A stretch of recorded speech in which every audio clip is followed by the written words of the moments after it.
Coach, early goal. Get a flurry in the second half. Just talk about tonight's game. Yeah, we got the lead. I don't think we're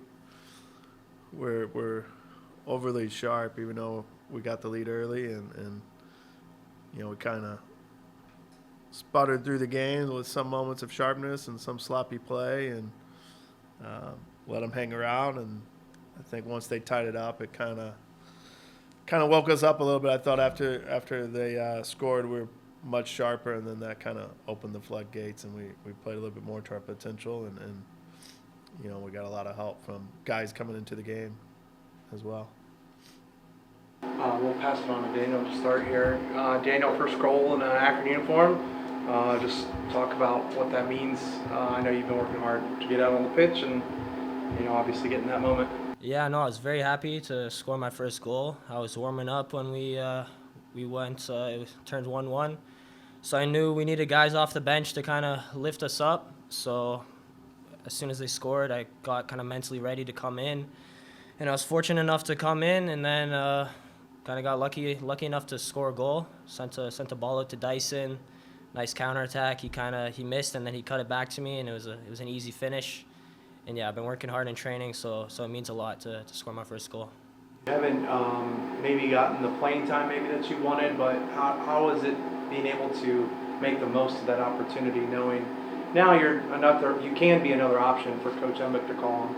Yeah, for sure. It's hard mentally not playing a lot, but then again, late season you have to be ready to play because guys get injured, fatigue comes into play. So every day I'm training, I'm just trying to stay mentally ready, and then when games come, stay even more ready. And I thought I showed well today when I got called on, and I was just ready to come in and make a difference, I thought. Is there anything else that you're working on in practice that you're hoping coaches see? Yeah, no, I had kind of some conversations with Coach on what I needed to work with, and that goes with basically talking more, communicating, and being tougher out there on the pitch. So yeah, every day in training, I'm just trying to apply that and show Coach that I'm working on these weaknesses to be a more complete player and kind of be trusted in moments in games. Throw it over to Caleb here. Caleb, you also had your first goal in Akron uniform. Just want to walk us through it. Kind of last minute of the game, said, hey, let me just take a risk. Dribbled across the box, I saw my opportunity, and I just swung my foot at it, and it went in. Kind of the same thing. Your name getting called. It's been called quite a little bit this year as well. What are some of those factors that you bring to the team when your number's called? I think when I come on, it's usually to raise the energy when it either comes pressing or going for in the attack to provide something new. With my attributes, being quick on the dribble, being able to find passes. So I think coming on to this game, that was kind of more for this game, seal it out. But usually when I come on, just try to add what my we call it our, what do we call it? Edge. The edge. Bring some edge, or you're power up. What have you learned about the time that you've spent playing in the Big East this year? Just knowing that your number has been getting called sometimes during those games as well. I think the number one thing is just you gotta be ready to go out there and compete. No matter the opponent, every game is going to be a difficult game, and especially being Akron, everyone's coming out to beat us. Teams probably view us as soft, so if we come out with a competitive edge and run hard, then we'll win our games. Back to you, Coach. Just kind of talk about being able to get the guys some rest. I know you guys had pretty intense kind of reserve training on Sunday.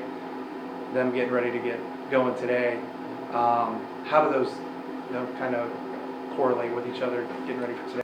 Yeah, I think we knew how difficult the game was over on Friday and how much we put into it, and I knew there's a good chance we may need guys to step up and help us through this one. But I think as a coach, what you want is you want to have more tough decisions. So you want guys that come in and do what these guys did tonight, make an impact and put their mark on the game, and then, give us, some things to think about and maybe provide more depth to the team. And we got a lot of really good players, and as a coach, you sometimes get frustrated you can't maybe find minutes for them, but once you get on a roll, you kind of stick with the rhythm. But from our experience, going through runs and that, we know these guys can, as long as they stick with it and keep fighting and keep working hard in training, they got the ability to help us in games. And now it's just trying to find the opportunities to get them in there and build their confidence and then build that depth. Yeah, I was gonna just kind of add on to the depth, because you've had historically you got 3 goals scored by the reserves today, but just being able to now see this depth kind of play, like, because you've been working on getting that depth the last few years. Now that you have it, just kind of speak on that. Yeah, I think there's a couple things that go into the depth. Like, first you want ability and talent, which I think we have, and then the next is once you maybe have a starting lineup that's working, then it's what roles the guys fill off the bench. So it may not even be about the most talented player. It may be about the role in the game and what's needed in that moment. Is it, hey, more balance, we need to be tougher to get by, or do we need a spark in the attack? Do we need more possession? I mean, so now it's trying to, navigate who can do what and bring that consistently, and that's how you kind of get depth and roles off the bench. And our issues, we have talent, so we have guys that really are hungry to play, but we don't have enough minutes for that, So now we got to find roles that guys can come in, and it may not happen one game, but it may be the next game, and those guys understand that and be ready to do it. And you can tell with their mature, conversations, these guys are getting it, and it's helping them when they get on the field, and it's helping us. And, we can now have more guys we can bring in the game, make an impact, and that's just going to make us, stronger here through these tournament runs coming up. Coach, just talk about the game on Saturday against Villanova, senior night, honoring 7 seniors, just the meaning for that game. Yeah, we have guys that have been here for a long time and put a ton of effort into this program, and I've had some ups and downs and a lot of success and some tough losses, but now we got the driver's seat in conference, and on senior night, there's no reason we want to let that slip. We want to keep, pushing the lead up and see if we can extend the gap in between us and the other people on our side of the conference. But hopefully everybody's fired up to come out and support these guys and support us as we are pushing for that championship.